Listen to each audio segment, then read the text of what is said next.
Señores, buenas noches. Soy Luis Novarecio. Estos Animales 2020. Otro día más en que la Argentina se divide en varios temas. Obviamente, la cuestión económica y el anuncio que hoy finalmente formalizó Martín Guzmán, el ministro de Economía, el acuerdo que ratificó lo que Maxi Montenegro había dicho aquí en Animales. Hola Maxi, buenas noches, felicitaciones por el laburo.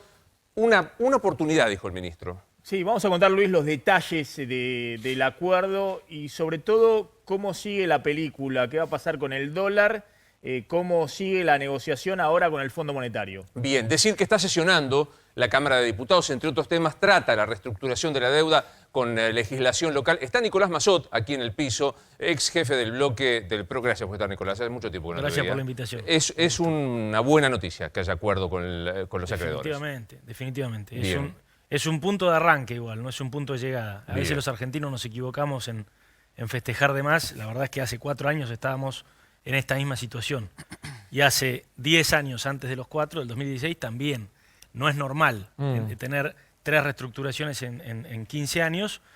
De igual modo, como digo, es importantísimo como punto de partida. Ahora lo que falta es lo que le faltó a la Argentina los últimos 20 años. Acuerdos políticos que trasciendan al oficialismo para definir un rumbo común. Pero sin duda sigue siendo la cuestión sanitaria central. Hoy estamos en el peor día, buenas noches al resto de mis compañeros, estamos otra vez en el peor día en cuanto a contagiados y a fallecidos, Nacho, Sí, ¿verdad? 6.792 contagios, 168 muertos en las últimas 24 horas, 4.337 en la provincia de Buenos Aires, Luis, 1.371 en la ciudad, una cifra alarmante. Claro, son 6.000, entre la ciudad y la provincia son 6.000, los 168 muertos. Está hoy Carlos Campurán, que ha estado con nosotros varias veces. Gracias por estar, Carlos. Gracias a vos. Digamos, lamentablemente se vino ratificando lo que vos decías, que iban a seguir subiendo la cantidad de fallecidos, de contagiados. ¿En qué estado estamos? La última vez que vine al programa fue hace 35 días, estábamos en 50.000 infectados.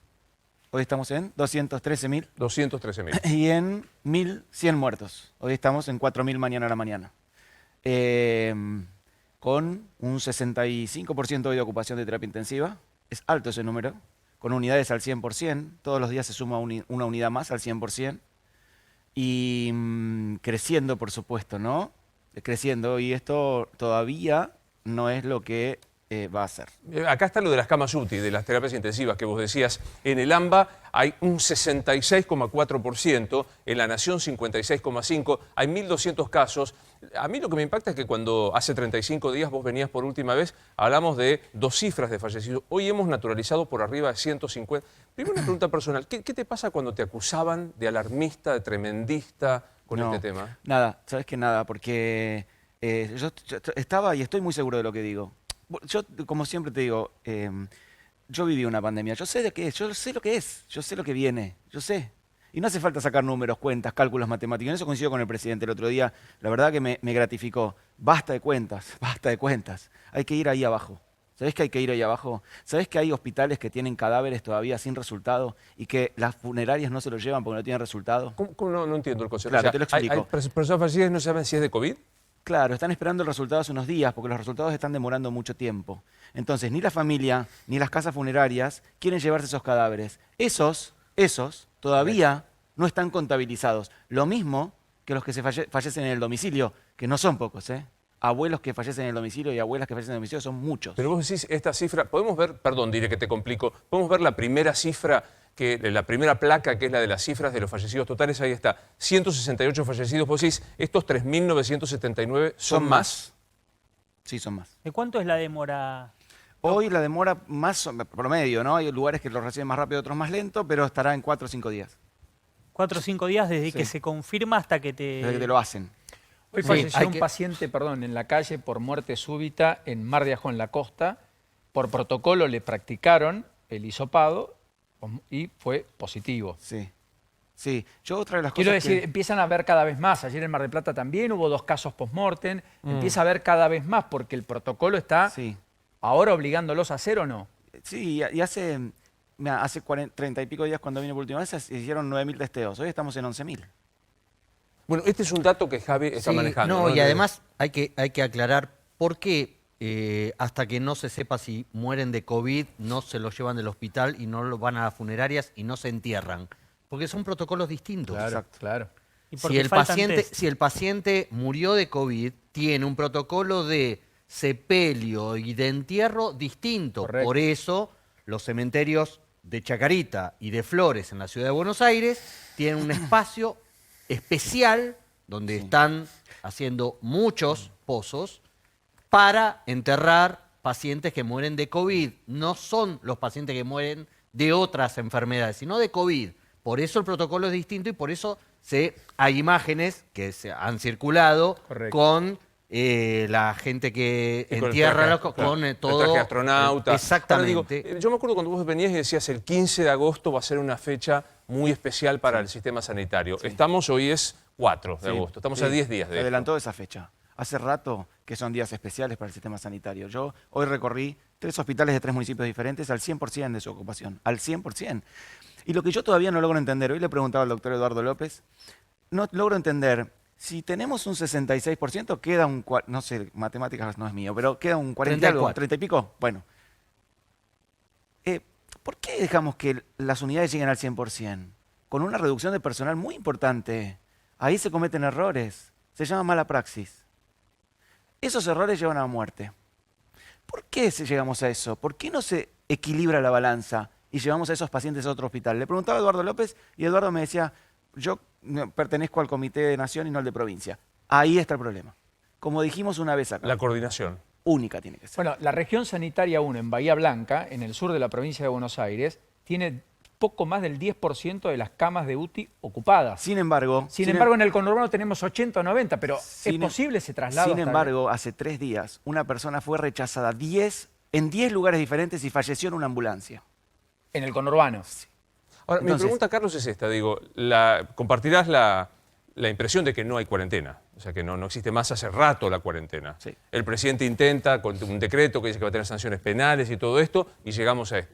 Digamos, ¿qué se hace frente a esto? Frente a una situación donde no se cumple la cuarentena, circula cada vez más el virus y el número es en incremento. Asumir riesgos. O Como sea- vengo diciendo hace rato.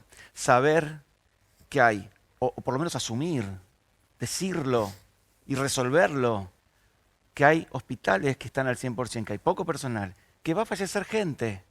Va a fallecer gente. Es lo que está pasando, Carlos. Bueno, es lo que hay está que pasando. asumirlo.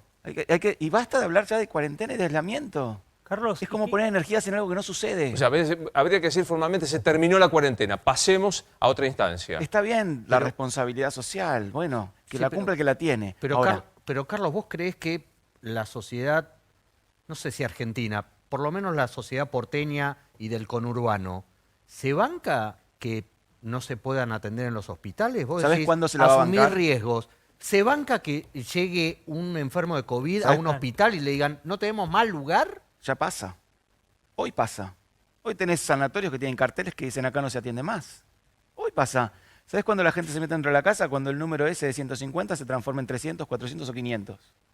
Porque esa curva de letalidad que hoy estamos orgullosos de que sea baja, cuando se ocupa la última cama, pica para arriba y no la paras más. O sea, es decir, cuando se satura el sistema de verdad, se completa, se empiezan a Europa. multiplicar. Sí, vale la pena decir que Argentina ya está en el promedio de muertos por millón de habitantes del planeta, que está en torno a los 90. Nosotros tenemos 88.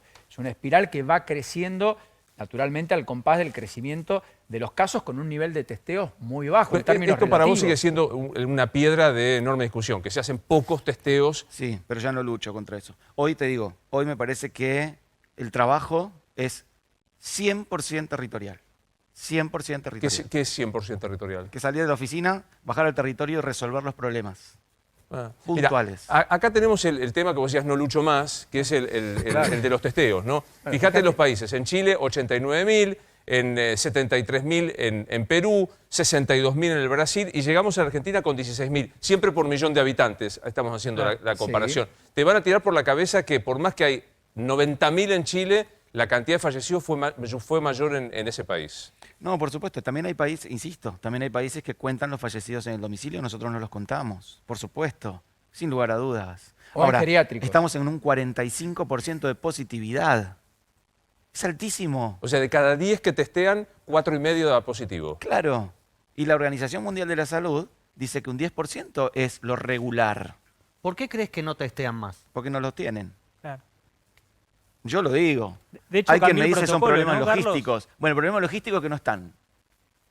Déjame Cambió el preguntarle protocolo, ¿no, a Nico- Carlos? sí. Cambió el protocolo de testeo. Si sos contacto estrecho, salvo que tengas síntomas, Sí. si no, no te testean. Sí. O sea, sos contacto estrecho de un contagiado, de un positivo, si no tenés ningún síntoma, no te testean, Sí. vas a tu trabajo, vas a todos lados y lo puedes Y desparramar es al muy, virus. es muy posible que en unos días ya no se testee tampoco a eso, se testee solamente al que ingresa al hospital, al que está grave, al que está ¿Qué sentido tiene comprometido. testear en ese caso? ¿Cómo? ¿Qué sentido tiene seguir testeando? Cuando institucionalizás a esa persona lo tenés que aislar de una manera diferente porque si no contagiás a los enfermos de al lado y eso los pone en riesgo de vida severo. Déjame preguntar a Nicolás, que obviamente no es sanitarista, no sos médico ni mucho menos, pero frente a este debate que estás viendo, que abre un montón de cuestiones. La cuarentena no se cumple, el decreto con la sanción penal, el comportamiento nuestro. ¿Cómo reaccionas con eso?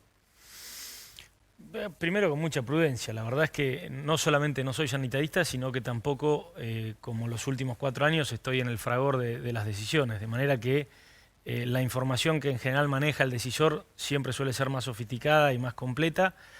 Creo que es muy difícil plantearte como un objetivo el cumplimiento estricto de la cuarentena. Coincido con el doctor, no por una cuestión sanitarista, sino sociológica. La gente la cumple al ritmo del temor, Claro. y el temor está directamente ligado a lo que vemos en las noticias. Y por otro lado, es enorme la cantidad de gente. Aquí hay un problema económico que es transversal. Hay otros países en donde tal vez la exigencia de la cuarentena está apoyada con una economía formal. Entonces aquel que tiene que dejar de ir a trabajar o que cambia la modalidad, sigue cubierto, sigue percibiendo un salario, sigue cubierto inclusive por los beneficios de Claro, una y relación, acá no pasa. hasta con la paritaria. Acá hay un 40, un 35, un 45, un 50, no discutamos el porcentaje, un porcentaje absolutamente significativo de la sociedad que tiene que salir todos los días porque está absolutamente desguarecida, y entonces, así como en la pandemia tenés que elegir en un punto cuando se satura el sistema a quién atendés y a quién Sí. no, hay miles y millones de familias en Argentina Sí, que claro. tienen que decidir qué Sí. riesgo asumen. Bueno, recién Nicolás introduce el tema económico, Maxi. Yo creería que empezamos a hablar de esto, digo, porque al lado de la pandemia sanitaria, acá se habló siempre de la pandemia económica, hay una buena. Para mí es el primer hecho positivo que el presidente de la Nación puede decir, es todo bueno, como decía, se metió la pelota en el arco, hay un golazo. Me llamó la atención que no lo anunció el propio presidente, que lo dijo Guzmán. Digo, para otras cosas el presidente salió, Vicentini, y para esto no. Pero contame qué repercusión va a tener este acuerdo que todos celebramos, la enorme mayoría celebramos, Mira, hoy sobre hubo- la economía. Hoy una repercusión positiva desde el punto de vista del dólar paralelo que bajó de 136 a 128. Pero te quiero puntear exactamente para que se entienda qué se acordó. Argentina cedió desde la primera oferta que hizo hasta esto que acordó, que fue la última oferta. En abril había hecho la primera. Cedió unos 13.300 millones de dólares adicionales que accedió a pagar. Lo que pasa es que había iniciado muy baja la oferta, es decir, con una quita muy, muy grande.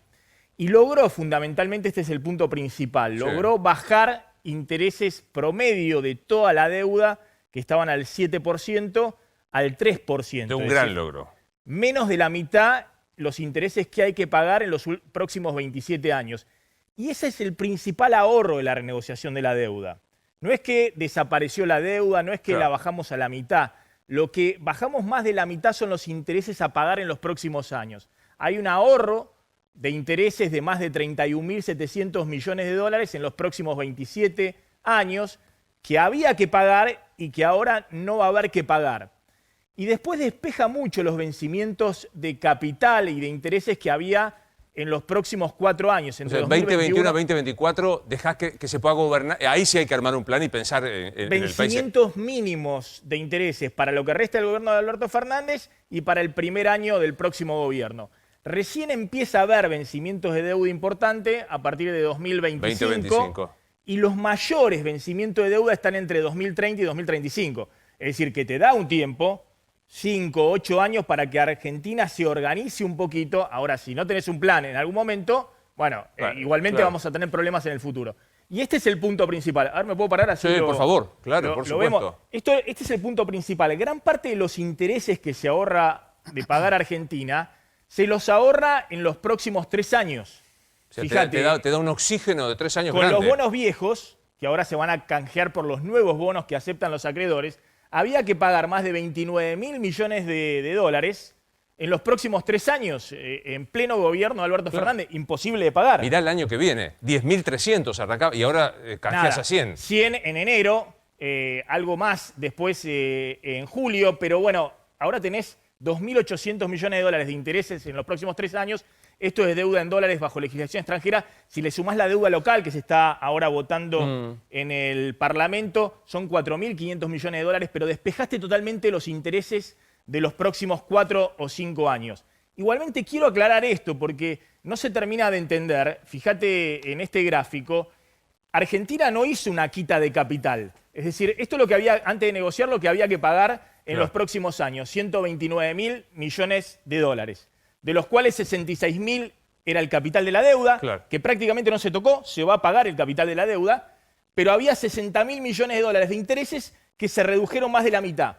Ahí lo tenés. Esto es lo que vamos a tener que pagar ahora en los próximos 27 años. De la Capital amortización, deuda hay que 66, 68. Hay que pagar un poquito más porque los intereses vencidos durante la negociación se capitalizan. Es decir, van a un bono que hay que pagar un poquito más de capital. Pero los intereses son... Pero los intereses, antes tenía que pagar 60.000 millones de dólares de intereses, ahora pagás 28.000 millones de dólares de intereses de deuda en dólares bajo legislación extranjera. Es decir, que Argentina tiene una deuda que va entre capital e intereses en los próximos 27 años de 96.000 millones de dólares que igualmente tiene que pagar.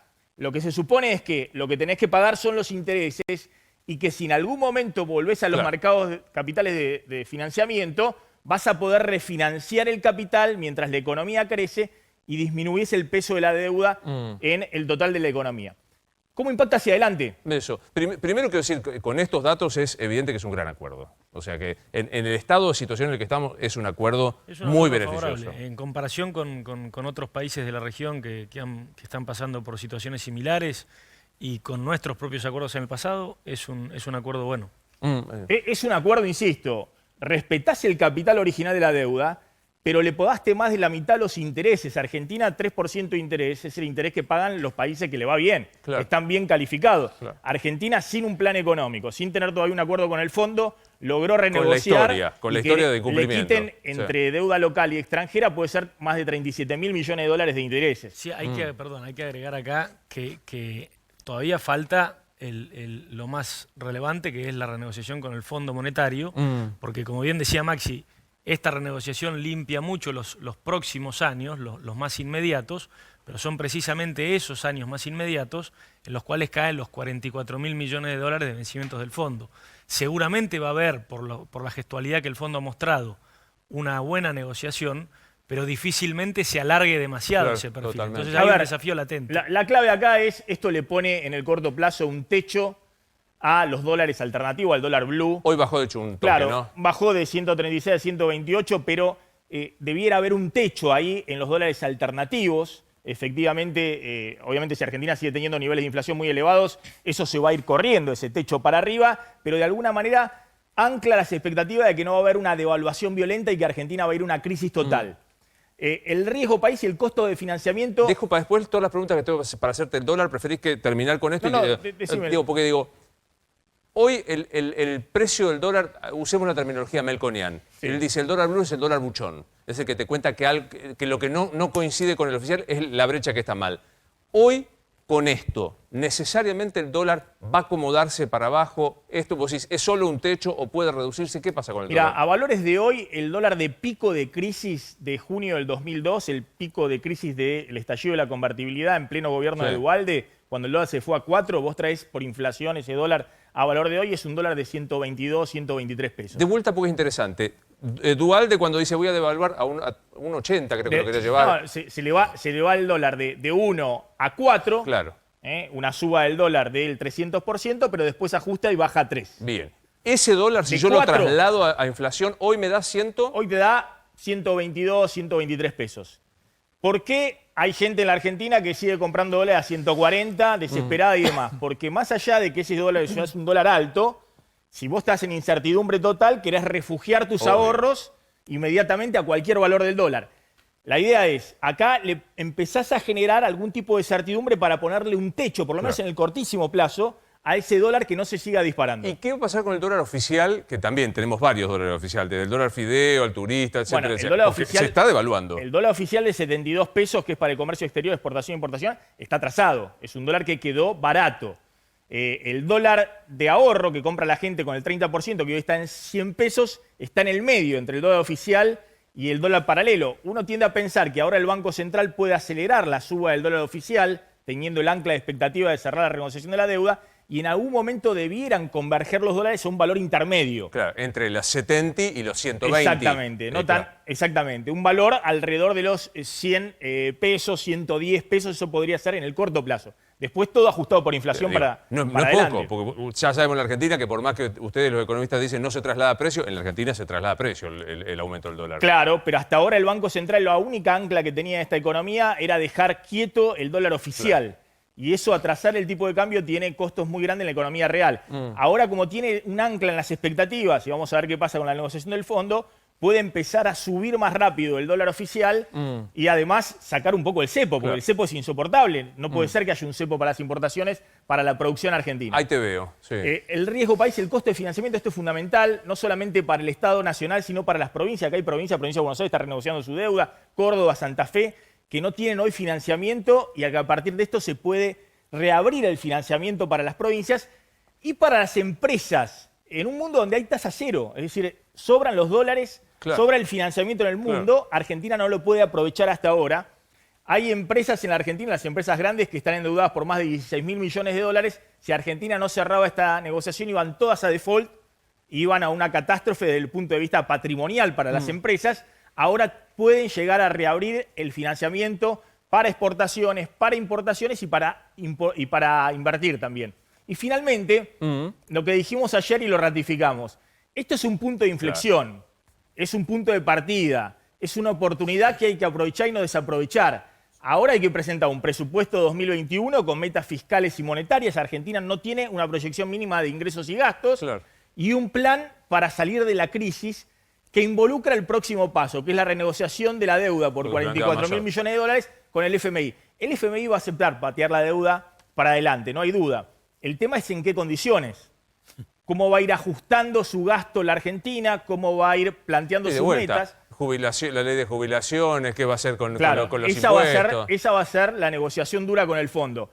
Argentina se pone de alguna manera con alguna oportunidad cuando pase la pandemia para empezar lentamente a recuperar, insisto, si hay un plan sobre la mesa. ¿Qué pasa en la política con esto? Digamos? ¿Qué se dijo? ¿Qué dejó la discusión política? Pues siguieron reuniones. Hace un instante también una reunión vinculada con esto que me decías, Paulino, muy importante por la provincia de Buenos Aires. Más de 2 horas en Casa Rosada estuvo Santiago Cafiero, estuvo Martín Guzmán, estuvo Pablo López, el ministro de Hacienda de la provincia de Buenos Aires. Estuvo, naturalmente, Axel Kicillof. Y estuvo también Raúl Rigo, uno de los tipos que más sabe de presupuesto, el secretario de Finanzas de la Nación. Sí. Yo creo que estuvieron punteando, Maxi, ayúdame, lo que se viene ahora en las provincias, que es renegociar las propias deudas provinciales, que están en el orden de los 11.000 millones de dólares. La provincia de Buenos Aires tiene una deuda de 7.148 millones de dólares. Y le vence el plazo de renegociación, está caída la deuda desde abril, al igual que la Nación, estaba supeditada a la negociación nacional y tiene como plazo máximo el viernes de la semana que viene, el 14. Quería preguntarle a Javi qué pasó con la política, porque está tuiteando el presidente de la Nación. Sí, tuiteó el presidente, habló de la negociación que comienza con el fondo, lo que planteaba Maxi. El fondo ya ha reconocido que nuestra deuda era insostenible, ahora resta buscar una solución que no postergue más a quienes sufren y a quienes la pandemia ha puesto en una situación de extrema vulnerabilidad. Esta negociación, que comenzará pronto con el fondo, puede completarse en términos sustentables, sosteniendo los mismos principios y criterios que la negociación con los privados y en forma coherente e integral. Es un posteo mucho más largo, pero de alguna manera plantea al presidente lo que decía Maxi después de este acuerdo, muy probablemente después de los gestos que tuvo Cristalina Georgieva, la titular del fondo, se puede alcanzar un acuerdo prontamente. ¿Qué pasó? ¿Qué dejó políticamente hablando el acuerdo? Lo que escribió Alberto Fernández fue un poco también la línea que se bajó él mismo y el ministro de Economía de una alegría mesurada. No hubo, vos planteabas lo de Vicentín, porque el presidente salió en su momento con el pecho inflado. Y hoy no viste. Me sorprendió. Perdón, decreto de Vicentín que anuló el viernes. propio. Así mismo se anuló. presidente. Anuló el decreto previo al cierre de la renegociación de la deuda. Es casual. ¿Por qué no es casual? Yo tengo una información muy así, no sé nada del tema. No es que los BlackRock acreedores está dentro de Vicentín. tiene Vicentín. Claramente la Argentina está enviando señales de que no va a Venezuela. Claramente. Digamos, acaba de cerrar una renegociación multimillonaria con los principales fondos de inversión del mundo. Va a una negociación en tono por ahora muy cordial y amigable Sí. con Cristalina Georgieva, que Totalmente. hoy felicitó el acuerdo y abrió Chateó los con el brazos a la presidente, negociación. chateó con el Es decir, presidente. la Argentina Sí. después va a tener que plantear su plan propio económico, Sí. pero claramente está marcando un rumbo que no es Sí, el no es rumbo Venezuela. Venezuela. No es Venezuela. Lo quiero sumar a Alejandro Katz, que hoy está en videollamada por razones sanitarias. Hola Alejandro, ¿cómo estás? Un gusto verte siempre. ¿Eh? Luis, buenas noches, ¿cómo están ustedes? Como la última vez que viniste hiciste una metáfora futbolera, voy. Primer gol, no sé si gol así con la mano de Dios, pero digo, gol que se va a recordar en la gestión de Alberto Fernández. Bueno, creo que es posiblemente es el primer hecho político relevante de la gestión, saliendo de la discusión acerca de las decisiones vinculadas con la pandemia. La cuarentena temprana en su momento fue una decisión muy aplaudida por la sociedad. Creo que esta es la primera decisión relevante, el primer hecho relevante de la gestión.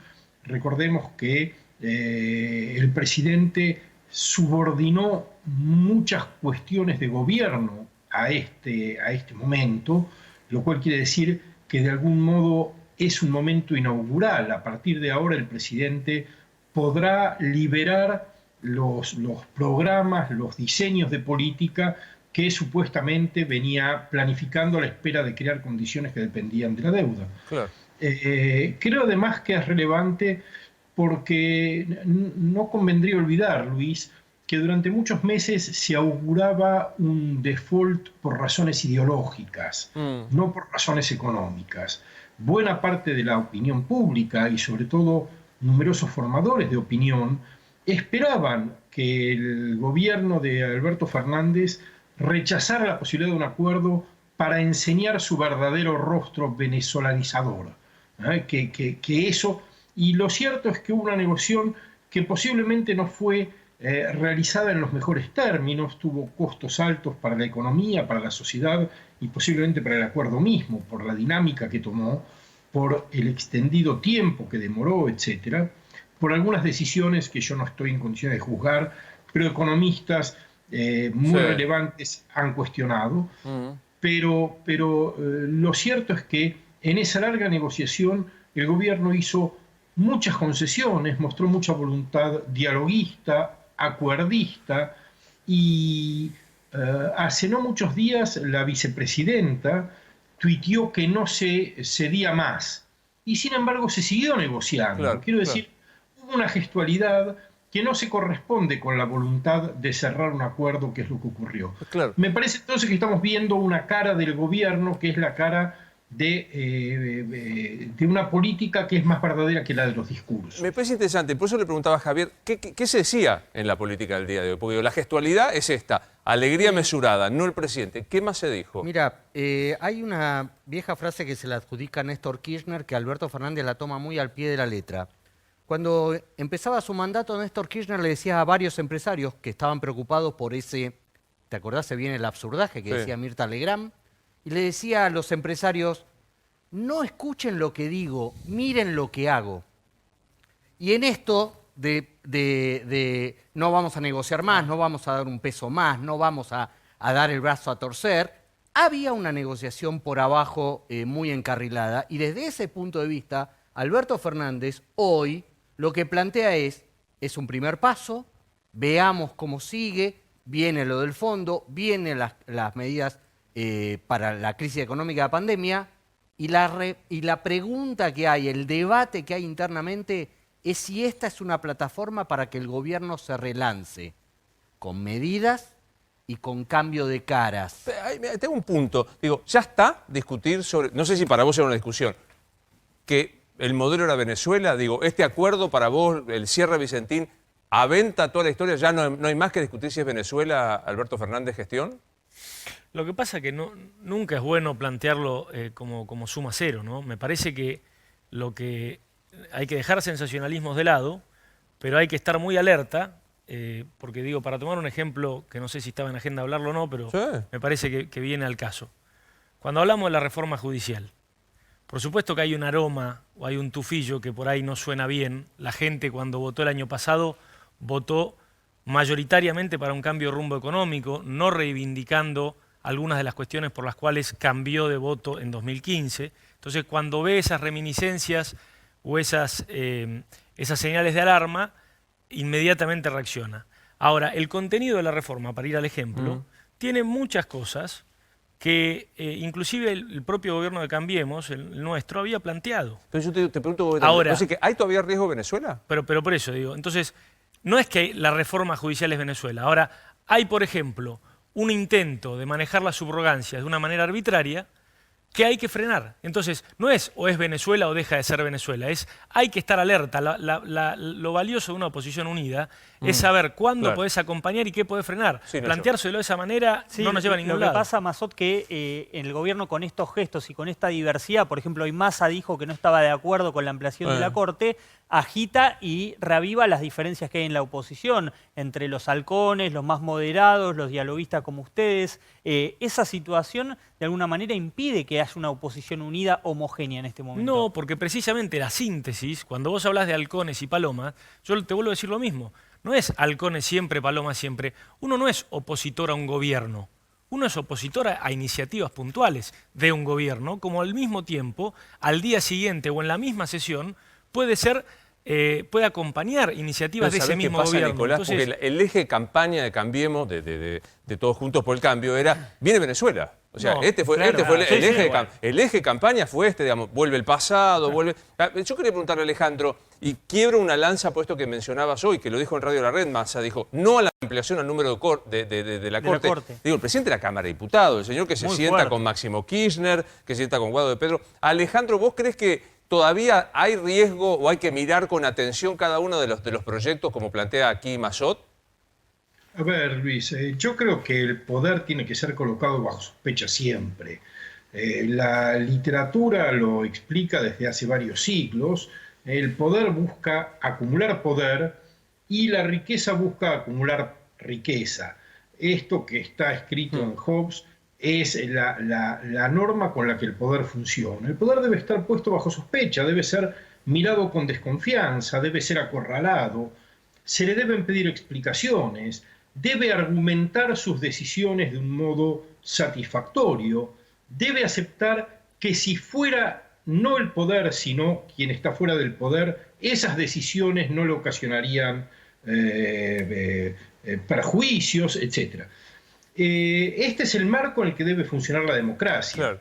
En ese sentido, y yo creo haberlo comentado en tu programa, en ese sentido yo creo que uno de los problemas de la pretendida reforma de la justicia y de la Comisión de Estudio de la Situación de la Corte no tiene tanto que ver con sus contenidos, que en la medida en que no soy jurista no estoy en condiciones de valorar, pero tiene que ver con la oportunidad. Y la oportunidad quiere decir lo siguiente. Nuestra sociedad está, como dice mucha gente en broma, pero como bien sabemos desde Freud, en el chiste habla una verdad. Mucha gente dice, estoy en prisión domiciliaria. La sociedad está en prisión domiciliaria.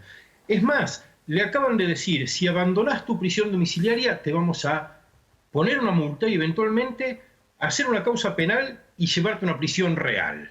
Esto no va a ocurrir, pero es lo que nos dice el Estado.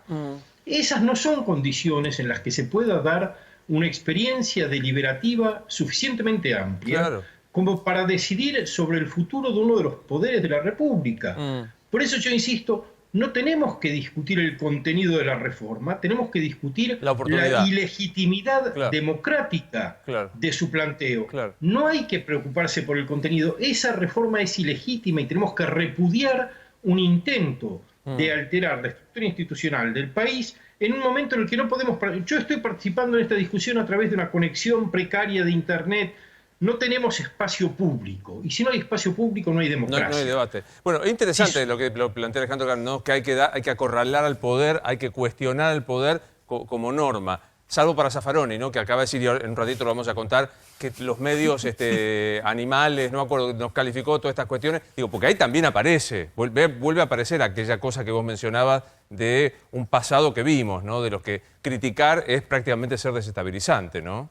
Sí, sí, por eso creo que hay que poder discernirlo, porque para atar los temas, acabamos de celebrar entre todos, como compatriotas, un punto de partida positivo en la economía. Con este nivel de juegos de suma cero, en donde nos anulamos mutuamente y no reconocemos matices, no hay futuro posible a partir de este punto de partida. Es volver a lo mismo. Es decir, porque hace falta una dinámica política que permita esta flexibilidad. Flexibilidad no es ser cómplice, por el contrario, es poder ser al mismo tiempo inflexible con aquello que hay que oponerse y condescendiente con aquello que se puede acompañar. ¿Vos no creés que para que haya algún tipo de lógica, de acuerdo, de debate, no se necesita también autocrítica? Lo que pasa con Juntos por el Cambio muchas veces no es que se ponen en un lugar como si no hubieran gobernado 4 años. Cuando Prat Gay hoy critica duramente el acuerdo, no hace ningún tipo de autocrítica de lo que Juntos por el Cambio hizo para aumentar, para multiplicar la deuda que tiene la Argentina. ¿No te parece que esa falta de autocrítica, que no te la hago personal, por eso, porque sé que sí me parece, la respuesta es sí. Tu sector fue uno de los primeros que pedía autocrítica y por eso les pegaron una patada en el trasero? No, pero la respuesta es sí, y como nunca es lindo hablar de uno mismo, también es cierto que otros referentes económicos de la misma talla que Alfonso, como Toto Caputo, como Hernán Lacunza, salieron en una línea distinta. Entonces, y yo no digo que esto sea fácil, ni digo que sea unánime de ambos lados. Obviamente que estas tensiones existen. Lo que digo es que hay que hacer un ejercicio, porque no es... en los sistemas bipartidistas más consolidados y distintos, presidencialistas como Estados Unidos, parlamentaristas como Gran Bretaña, existe una dinámica de coalición a priori a las elecciones. Las elecciones dirimen quién conduce, pero después no arranca un juego de suma cero, arranca un juego colaborativo en donde hay cuestiones de durísimas discusiones, pero en donde se considera preestablecidamente que hay una mayoría a veces más débil, a veces más estable, entre ambos espacios, que acá nunca se da. Y a eso tenemos que caminar. ¿Eso qué significa? Un gran partido, que somos todos cómplices, traidores. Claro. No, igualmente, eso es inmadurez política. Luis, acá lo que significa es que tenemos que aprender a el tema de la deuda, ha habido claramente en este punto una política de Estado. El gobierno ha negociado duro, porque obviamente se podría haber cerrado en 10 minutos si firmabas un cheque en blanco. Decía, bueno, poner el número a los acreedores y eso hubiese cerrado la renegociación muy rápido. $92 pedían por cada arrancamos 100. de 37, ofrecíamos 90 y pico pedían, ¿no? Hubiese sido todo mucho más rápido. Argentina pagó costo durante este tiempo, vino la pandemia y demás, pero aguantó hasta llegar a este momento poder cerrar. De hecho, el principal hacedor de la deuda de Macri, 70.000 millones de dólares, que es el ex ministro de Finanzas, Luis Caputo, celebró como un gran acuerdo. No sé si está demasiado eufórico Caputo, porque verdaderamente ha sido exacerbado su euforia respecto a este cierre del gobierno de Alberto Fernández, pero fue el hombre de máxima confianza de Macri, que le emitió del primero al último bono que emitió Mauricio Macri, porque en enero de 2018, cuando se cerraron los mercados, no se emitió más deuda bajo legislación extranjera ni deuda en dólares bajo legislación local. Ahora, lo que quiero decir es que el gobierno, pese a esa actitud dura, que también tuvieron Cristina Kirchner y otros dirigentes del oficialismo, tuvo una línea abierta de negociación muy importante. Con el ministro Guzmán, que hay que reconocer que planteó una nueva formulación, esto de despejar fuertemente todos los vencimientos, es decir, que Argentina no tenga casi que pagar durante 5 años. Con Sergio Massa, hoy salieron a elogiarlo distintos fondos de inversión hablando de Sergio Massa, no sé si lo favorecen dentro del gobierno o no, diciendo que había sido un canal de negociación político abierto. Totalmente. Y con toda la oposición. Acá hubo un acuerdo con Larreta, con Morales, con toda la oposición política, que van a votar unánimemente la legislación en dólares bajo legislación local y que firmaron un acuerdo de apoyo a la propuesta argentina, lo hicieron los 24 gobernadores. Pero ahí vos introducís el tema de lo que pasa dentro del gobierno, la coalición gobernante. Hay un Massa que dice una cosa, que se desmarcan un montón de cosas, hay un sector que es Cristina y Máximo por otro lado, hay un albertismo. Digamos, el gobierno que odia el verbo relanzar, me parece que se quiere relanzar ¿Vuelve a tirar un poco de fuego a la interna que hay en la oposición? Sí, por supuesto, el gobierno juega con las diferencias que hay en la oposición, un poco se lo comentaba a Massot. El gobierno plantea 3 oposiciones o está muy cómodo con estas 3 oposiciones. Por un lado, Mauricio Macri, que como comentábamos con Javi, primero habla de oponerse a la reforma de la Corte, después se sube a un avión, se va a París, se queda en Francia. No me hagan hablar. Una frase. No me hagan hablar. Mauricio en Saint-Tropez. Me parece que le damos demasiada relevancia. El expresidente y el No, jefe de la pero- oposición. pero, apenas. pero, Luis, pero si ya sabíamos que asumía un cargo en la FIFA hace 4 meses, ¿qué pensamos? ¿Que lo iba a manejar por Zoom? Saint-Tropez. Naturalmente. Saint-Tropez hasta pero- septiembre. No, está bien. Pero ¿por qué le damos tanta importancia a la vida privada de un expresidente? Bueno, no pero entiendo él no con se toda la... corrió. Quiere ser él líder no de se la corrió. oposición. Claro. ¿Pero quién dijo Massot. eso? ¿Pero quién dijo eso? Pero él ¿Lo no dijo se él? corrió, él apuesta a Bueno, mantener No la sé. centralidad. A veces siento que lo estamos poniendo nosotros en un lugar en donde él no dijo todavía que quiere estar. Entonces peguemos la vuelta. Para vos. Ya está. No dije eso tampoco. Vos me preguntaste que dé una opinión respecto de a dónde está Mauricio Macri hoy. Yo creo que yéndose a París como se fue ahora, renunció tácitamente a ser el jefe de la oposición. ¿Está mal lo que digo? Creo que es demasiado terminante. Está bien. Bueno, Mauricio Macri que está en Saint-Tropez. Los otros frentes. Sí, que es el que quiere el gobierno en el centro, así como en su momento Macri quería a Cristina Kirchner en el centro de la cancha, bueno, después también no le fue, el gobierno quiere a Macri en el centro. Después está la oposición más dialoguista que encarnan María Eugenia Vidal, Horacio Rodríguez Larreta, que entiendo que tiene muchos puntos de conexión con Nicolás Massot, esa oposición que se muestra constructiva, que acalla a los halcones o intenta acallar a los halcones, y por otro lado el tema en las legislaturas, tanto en el Congreso Nacional, en el Senado, como en la legislatura bonaerense, que de alguna manera ahí se reparte el juego entre las referencias a los halcones, las referencias a María Eugenia Vidal y a Larreta, y también a los intendentes que tienen un poder político importante, ¿no? Dame tu análisis, Alejandro, de esto de este tríptico que plantea acá Nacho de los 3 sectores de la oposición. ¿Te parece que intenta esto, cierra esta idea? ¿Qué pasa con Macri? Yo no tengo muchos elementos más que los que se ven en los medios para hablar de qué ocurre en la oposición y de qué ocurre con Macri. Yo creo que sería bueno para la política que Macri se quede de costado en la próxima etapa. Su experiencia de gobierno fue muy frustrada. Se perdió la ocasión de introducir reformas institucionales importantes que la sociedad exigía. La reforma de la justicia se le pedía a ese gobierno. La supresión de los organismos de inteligencia se le pedía a ese gobierno, el mejoramiento de la calidad de los organismos de control se le pedía a ese gobierno. Creo que estos objetivos institucionales no funcionaron y el resultado económico, por lo demás, sabemos que fue muy pobre, sino peor aún.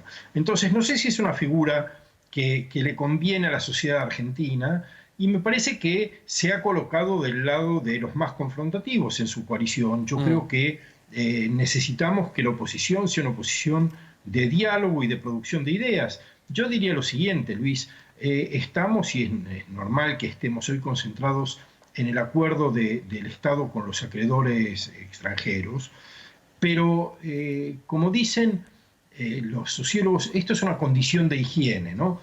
Ya que estamos tan empapados del lenguaje de los sanitaristas, el quirófano tiene que estar limpio para hacer una operación.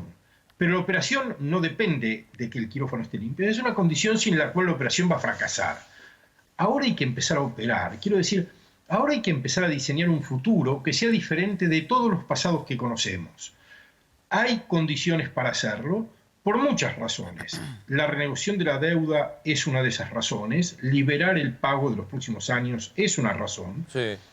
El ajuste de precios relativos que introdujo la crisis de la pandemia también puede ser considerado una oportunidad, pero lo que hay que hacer es tener un diseño de patrón de desarrollo que permita a la Argentina salir de la oscilación entre un dólar barato que satisfaga la demanda de ingreso de la sociedad y de consumo de la sociedad, pero provoque crisis externas, o un dólar alto que permita el desarrollo económico y que genere insatisfacción social. Sí, hay que encontrar alguna forma de que el país avance sin caer una y otra vez en este ciclo que cada vez se produce en periodos más cortos. Claro. Alejandro, Entonces, ahora hay que empezar a trabajar.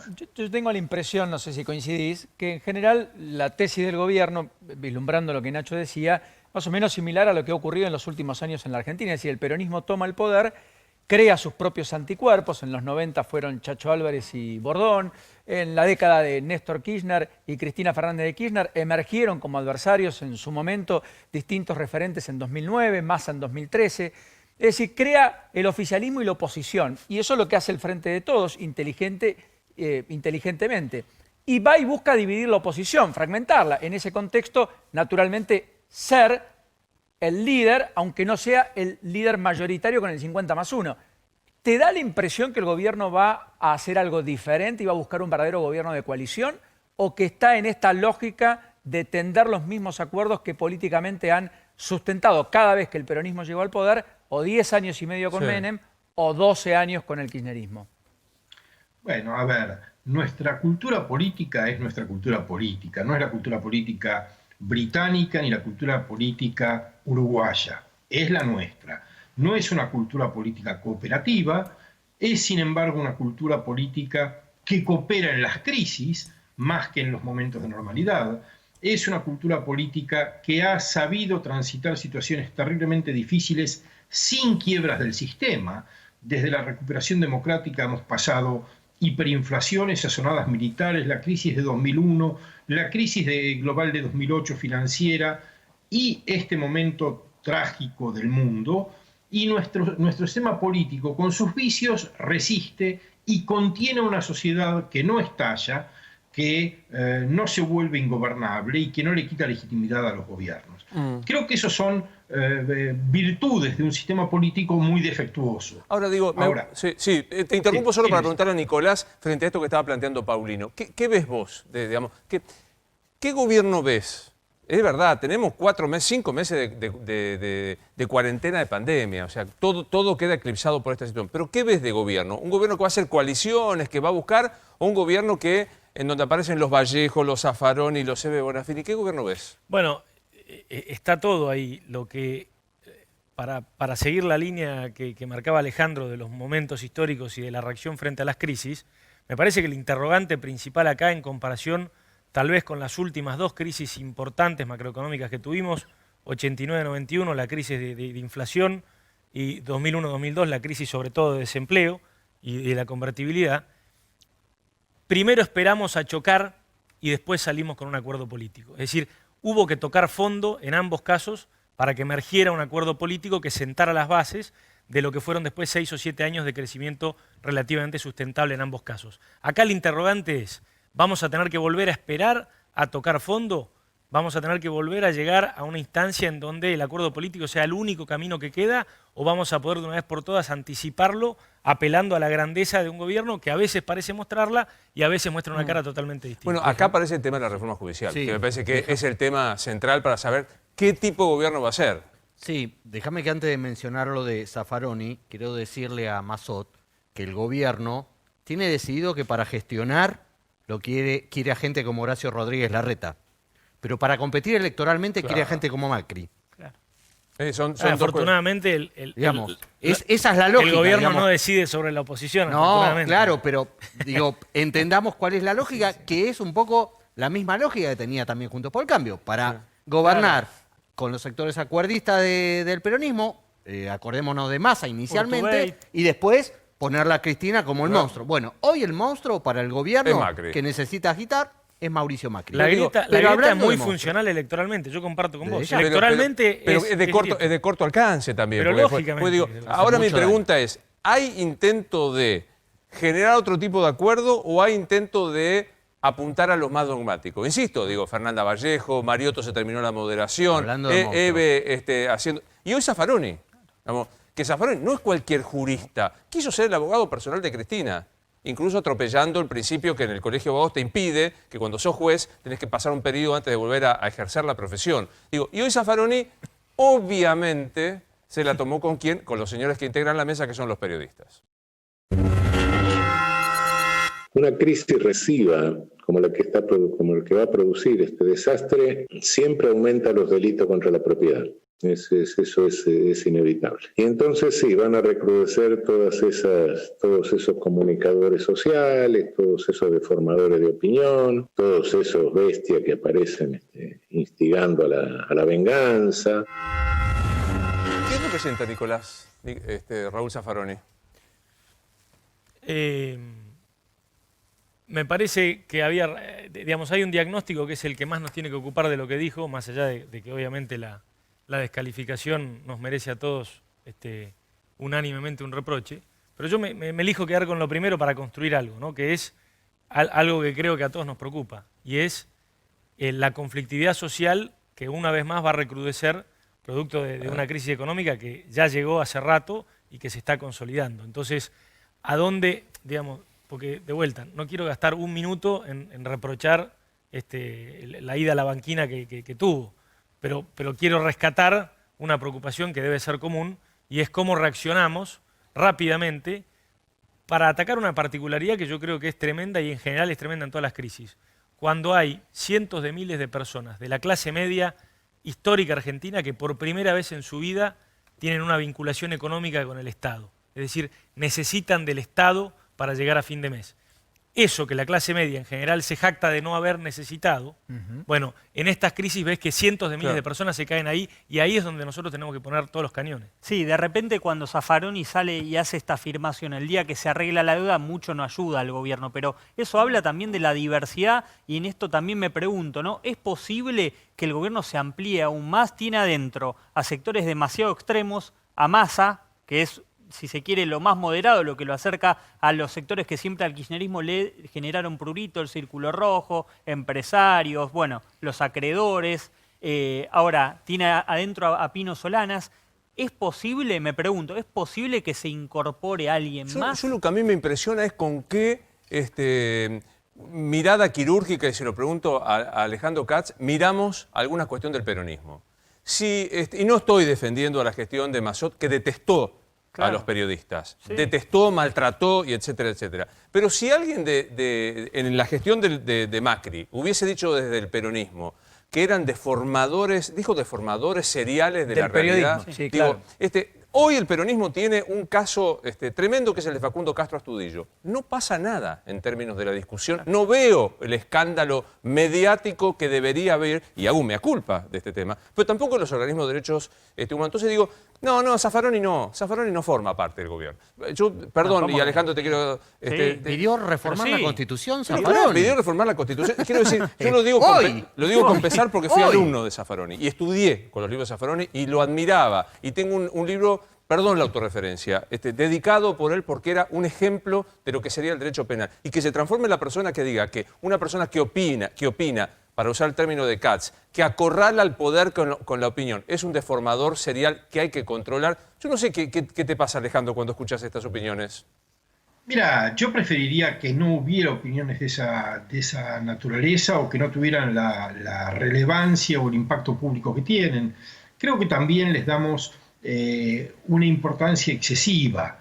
Quiero decir, me parece que Eve de Bernafini, y me atrevería a decir incluso Zaffaroni, son marginales en el juego de las ideas políticas de la Argentina actual. Creo que tienen mucha visibilidad por diversas razones y tienen un pequeño grupo de seguidores muy fieles, pero ni el efecto político ni el efecto intelectual de lo que digan me parece realmente significativo, me parece que es muy marginal. Ahora, creo que sí es cierto, el peronismo tiene una composición muy heterogénea y no tiene una tradición institucionalista fuerte, claro. No tiene en su historia no es una de las líneas centrales del peronismo, por así decirlo.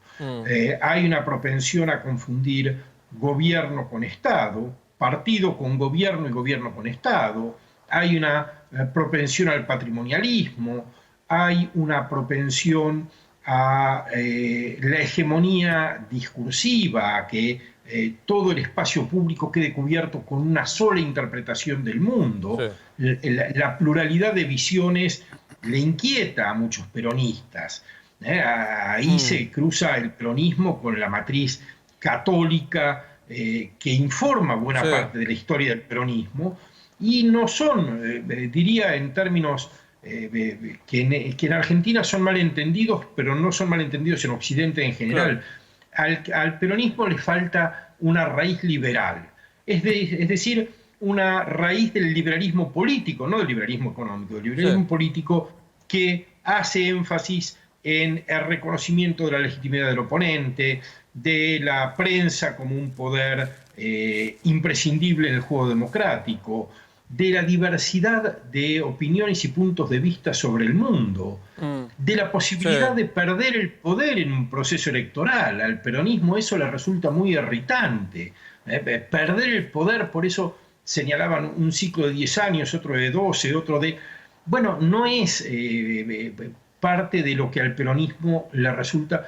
Pero el peronismo es muchas cosas. Está claro. Y hay que decir, Luis, que en los momentos más irritantes de Cristina Kirchner, momentos en los que ella sistemáticamente perdió elecciones, porque ganó solo 2 elecciones en ese ciclo Cristina Kirchner, cuando Néstor Kirchner la invistió como presidenta y cuando la muerte de Néstor Kirchner la reinvistió como presidenta. Todas las demás elecciones las perdió y nunca en esas derrotas hubo un desconocimiento del hecho democrático.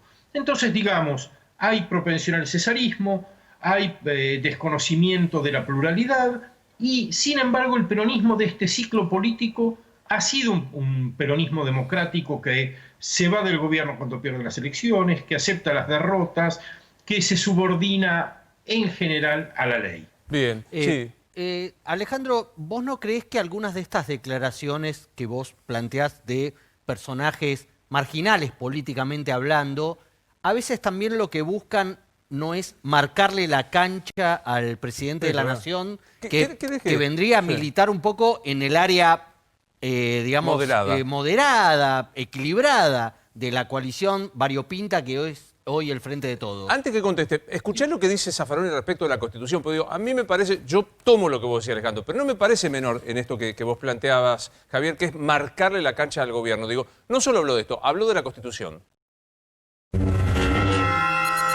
La necesidad de redefinir el Estado, la función del Estado, etcétera, y sobre todo después de esta experiencia. Van a aumentar los niveles de pobreza, no nos va a alcanzar con un modelo de Estado social, etcétera, no nos alcanza con la Constitución del 49, necesitamos algo más. Creo que es inevitable una nueva Constitución. No podemos tener una Constitución que permita que un día un señor que gana una elección por un voto endeude el país en miles de millones de dólares que entran por un lado y se van a los refugios fiscales por otro.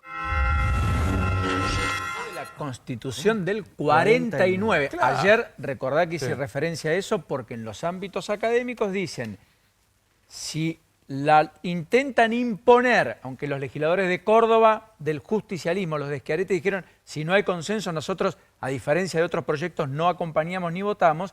Lo cierto es que en el Senado tienen la mayoría para avanzar y en diputados están justos o finos, pero podrían alcanzar los consensos.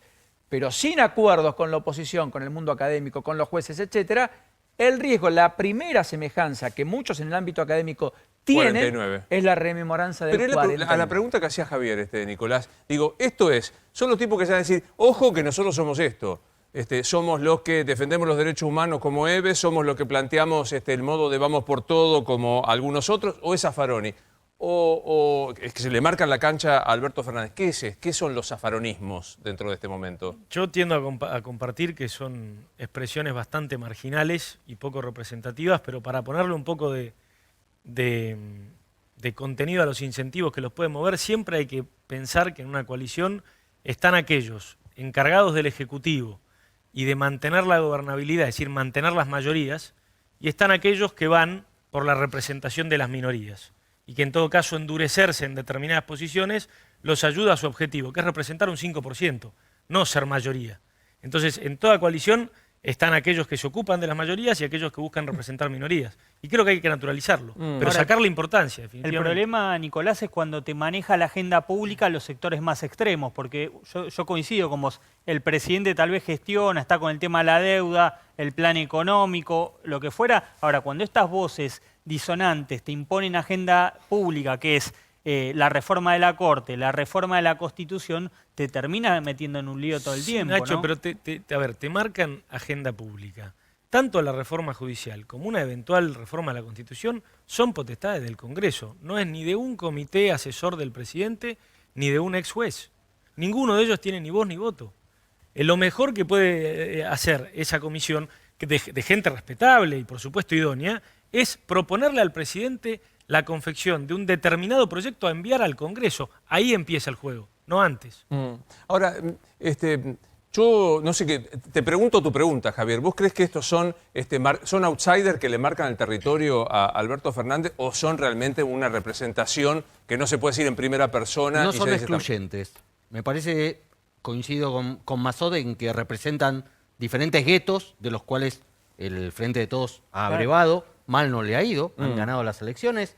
Si, mientras hablaba Mazot hace un rato, pensaba, y también Alejandro, sobre las características del peronismo, si alguien nos hubiera dicho en esta mesa hace 2 años que volvía Cristina Fernández de Kirchner a tener algo de poder en la Argentina, que Alberto Fernández iba a ser el próximo presidente, íbamos a decir, pará con lo que estás tomando. Y sin embargo eso ocurrió. ¿Por qué? Por las características del peronismo y por el gobierno horrible que hizo Juntos por el Cambio. Entonces, teniendo en cuenta eso, hay que pensar también que hay dentro del Frente de Todos voces que van por abroquelarse y voces que van para contener y también para condicionar al presidente, porque no lo sienten como propio. A ver, cuando Víctor Hugo le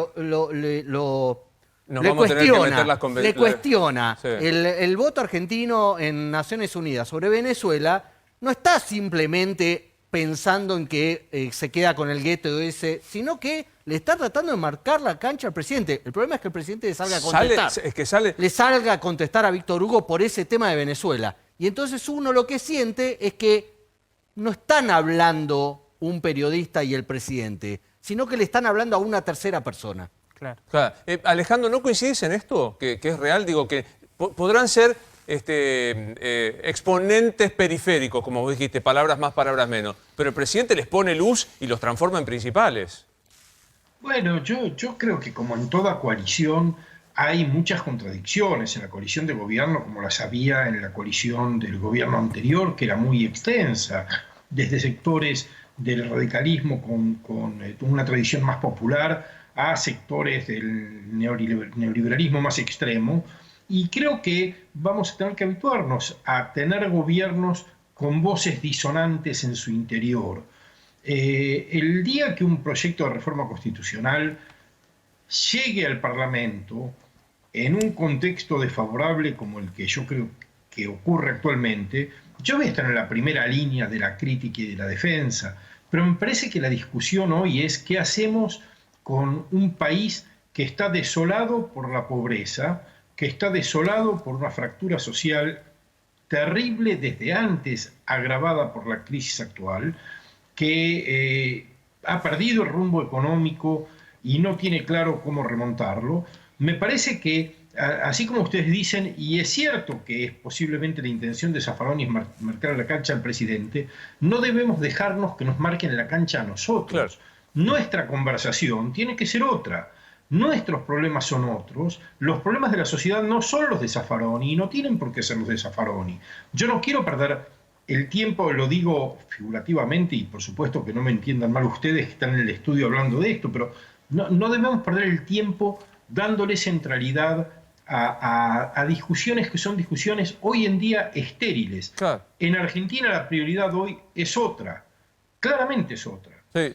A propósito de esto, Javier, vos decías, el gobierno odia la palabra relanzar. Digamos, hoy hubo tres grandes decisiones. Digo, primero la cuestión económica, después el lanzamiento del Procrear, después la vuelta al fútbol. Digamos, hay como un movimiento. Contame qué está pasando dentro del gobierno. Mirá, ahí lo que están tratando, Alberto Fernández le está pidiendo a los ministros que activen en modo gestión, porque una de las cosas que pasó, que con el tema de la pandemia y la cuarentena, muchos ministerios quedaron en un modo pausa. Sí. Justificada o injustificadamente, quedaron en modo pausa. El presidente les está pidiendo hace varias semanas que salgan con planes, que salgan con anuncios, que salgan con medidas, Hoy se lanzaron, obviamente ninguna tiene punto de comparación en relación con el acuerdo por la deuda, pero justamente el lanzamiento del Procrear, que venía muy pisado, con muchos problemas dentro del Ministerio de Hábitat, de la ministra De Bielsa, porque las secretarías fueron loteadas, obedecen a líderes internos del Frente de Todos diferentes al de la ministra, como pasa en varios lugares del Estado. Lanzaron el plan Procrear y ahora vuelve el fútbol, o por lo menos los entrenamientos, como para dar la sensación, quiere el presidente que no sea solo una sensación, sino que de verdad empiece a activarse la gestión del gobierno, porque la cuarentena, la pandemia, como prefiere llamar el presidente, viene ralentizando todo lo que tiene que ver con la gestión del gobierno nacional. ¿Vos sentís, Alejandro, que hay un intento de relanzamiento de parte del gobierno?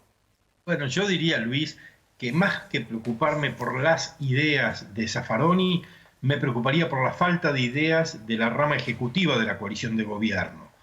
Me parece que ahí sí hay un problema, al menos porque esas ideas, si es que existen, no se han manifestado hasta el día de hoy. Yo creo que la pandemia a esta altura no es un obstáculo para que el gobierno actúe en todas las áreas en las que debe actuar, y no lo está haciendo. No es claro qué es lo que el gobierno se propone, no es claro cómo lo lograría si se lo propusiera, no tenemos muchas ideas, y cuando esto en marzo comienza y nos toma a todos con un impacto muy alto, uno entiende que no se puede hacer foco en otra cosa. Pero a esta altura yo quiero ver un gobierno en plena actividad y no lo está. No lo está y no sé bien por qué no lo está. No lo está porque no sabe qué debe hacer, porque no tiene recursos para hacerlo, porque no tiene capacidades estatales para hacerlo, porque no lo sabemos. No lo sabemos y me parece que eso es preocupante. Yo de todos modos le daría unos días de ventaja al presidente, porque ahora que resolvió su gran tema, que era la deuda, quizás mañana se asome claro. Sí, le quería preguntar a Alejandro si le parece, como dice alguna gente del oficialismo, no necesariamente que esté en el Poder Ejecutivo, pero sí integra el Frente de Todos, que a este gabinete le falta volumen político, le falta gente de peso. ¿A vos te parece lo mismo o te parece que es lógico porque el peso está en otro lado? No, yo no creo que el peso esté en otro lado. Yo creo que un gobierno pesa allí donde toma decisiones, no donde genera proyectos fantasiosos de reformas constitucionales, de refundación de los contratos sociales.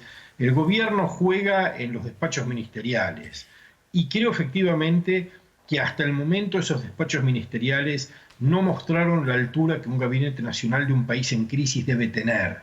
Me parece que hay un problema ahí. Yo no quiero que esto se convierta en una condena, no estoy diciendo no puede haber algo, estoy diciendo hasta ahora no lo ha habido y no parece dar el piné.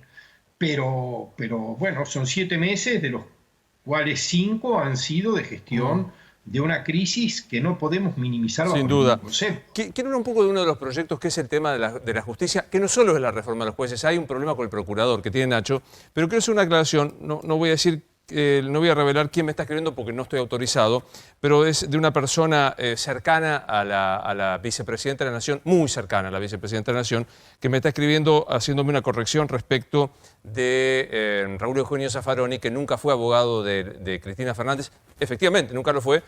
Lo intentó, dijo que se había ofrecido, que le ofrecía el patrocinio, pero no podía hacerlo porque cuando una persona es juez, tiene que dejar pasar, yo no recuerdo si 1 año o 2 años, antes de poder volver a ejercer la profesión liberal, por obvias razones. Terminás de ser ministro de la Corte Suprema de Justicia, te pones a litigar y vas a litigar a un juez con quien fue un inferior jerárquico, por decirlo de alguna manera. No dije que lo fuera, sino simplemente que lo intentó. Recuerdo perfectamente y prometo para mañana hacer la aclaración. Digamos, ¿hay un intento de desplazar al procurador? Sí, la estrategia es más amplia, no tiene que ver solo con un movimiento, sino que van por distintos lados, Luis. En diputados, en la Cámara de Diputados, están avanzando los juicios políticos a Eduardo Casal, el procurador General de la Nación, a la espera obviamente de que se designe un nuevo procurador, es procurador interino, y obviamente el oficialismo lo quiere desplazar a través del mecanismo que tiene en la Cámara de Diputados, que es el juicio político. Hay algunas iniciativas, algunos pedidos de juicio político muy fuertes, los cuestionamientos por su actuación en el tema Carlos Stornelli, pero ese no es el corazón central del desplazamiento, sino que tiene que ver con algunas irregularidades que detectaron en el funcionamiento, o al menos dicen los diputados, en el funcionamiento de la Procuración. Por ejemplo, le adjudican a encabezar una avanzada contra Gabriela Boquín, la fiscal de la causa Correo. Dicen que le inició un sumario para perseguirla por aquella causa contra Mauricio Macri. Bueno, en defensa de Casal plantean que la causa, ese sumario administrativo está muy justificado, tiene 6 denuncias de mujeres por acoso laboral y demás, con lo cual tiene justificativo. Y por otro lado, vuelven a reflotar el tema Rafecas. Luis, el gobierno quiere avanzar con el pliego de Rafecas, cree que puede tener margen para convencer y para ir acercándose al número mágico que son los 2/3 del Senado. Bueno, vamos a hacer los compromisos comerciales. En nuestra nueva estructura saben que empezamos a las 23. Tenemos un rato más todavía para charlar y está aquí Nicolás Massot para poder hacerlo. ¿Qué pasa con la pandemia fuera del AMBA, Paulino? Bueno, hay situaciones bien diversas. Lo bueno, Santiago del Estero, Catamarca, San Juan vuelven a clases el próximo lunes de manera rotativa, con protocolos. Va a ser una experiencia piloto, lo van a estar viendo y observando muchísimo. Todo esto en el Gobierno Nacional a propósito de lo que en algún momento va a tener que ser cierta normalidad, si es que la hay de aquí a fin de año en los colegios. Jujuy, la contracara, tuvo que extender la fase 1, cuarentena cerrada, no se mueve un alma en la calle, a propósito de la enorme cantidad de casos que han crecido y ostensiblemente en las últimas semanas. Solamente hoy hubo 5 víctimas fatales, 71 muertos desde que empezó la pandemia. En Santa Fe, en algunas localidades, Casilda por caso, tuvieron que volver a fase 1. En tu ciudad, Rosario, otra vez hubo algún pico creciente de casos. Santa Cruz está con restricciones muy severas, en Río Gallego en particular. Pablo Grasso, el intendente, dijo que efectivamente la mitad de los test han dado positivo. Por eso han tenido que hacer una cuarentena muy dura de 15 días que empezó justamente el fin de semana. Tenemos los positivos de la política. Martín Yesaf dio positivo, lo confirmó ayer por redes sociales, está bien, está aislado, a su mujer la han hisopado, tiene síntomas, pero es el 5º intendente que atraviesa el COVID, con éxito ya lo hicieron otros. Y hay 3 presidentes de Consejo Deliberante que tienen COVID, uno de ellos grave, está en situación de terapia intensiva, ojalá que evolucione, está estable, pero está asistido mecánicamente, que es el presidente del Consejo Deliberante de Chacabuco, solo como referencia. Bien. Después Río Grande volvió a fase 1, todo esto en Tierra del Fuego. Río Negro va a anunciar cierres, la gobernadora lo dijo, hubo 133 positivos en Bariloche. Bariloche está detonado. Bariloche está detonado. General Roca también. En Salta también, abren restaurantes como contrapar hasta las 12 de la noche, y después tenemos desde el lunes en Mar del Plata efectivamente gimnasios y natatorios con protocolos. Señor, gracias por haber venido. Un placer verte. A ustedes por la invitación. Nada, en una frase, Carlos, ¿qué agosto nos espera con la pandemia? Un agosto difícil. Yo creo que hay que estar muy atento a no vivir una post-pandemia en el pico de la pandemia, porque es lo más riesgoso. Señores, muchas gracias. Soy Luis Novarecio, estos Animales 2020, nos vemos mañana.